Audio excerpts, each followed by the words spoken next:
CM సహాయ నిధి పేదలకు అభయహస్తమని బాపట్ల జిల్లా పర్చూరు ఎమ్మెల్యే ఏలూరి సాంబశివరావు అన్నారు. మార్టూరు మండలం ఇసుకదర్శిలోని ఏలూరు క్యాంపు కార్యాలయంలో 43 మంది లబ్దిదారులకు 51 లక్షల రూపాయల సీఎంఆర్ఎఫ్ చెక్కులు పంపిణీ చేశారు. గడిచిన 6 నెలల్లో 200 కుటుంబాలకు 3 కోట్ల రూపాయలకు పైగా చెక్కులు అందించామన్నారు.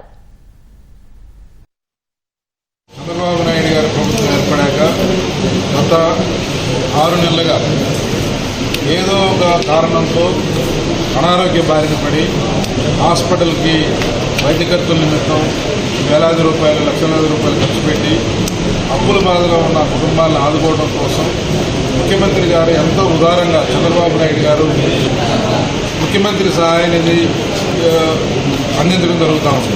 ఇప్పటి వరకు మన నియోజకవర్గంలో 200కు పైగా కుటుంబాలకి 3 కోట్ల రూపాయలకు పైగా వారికి చెక్కులు అందించడం జరిగింది.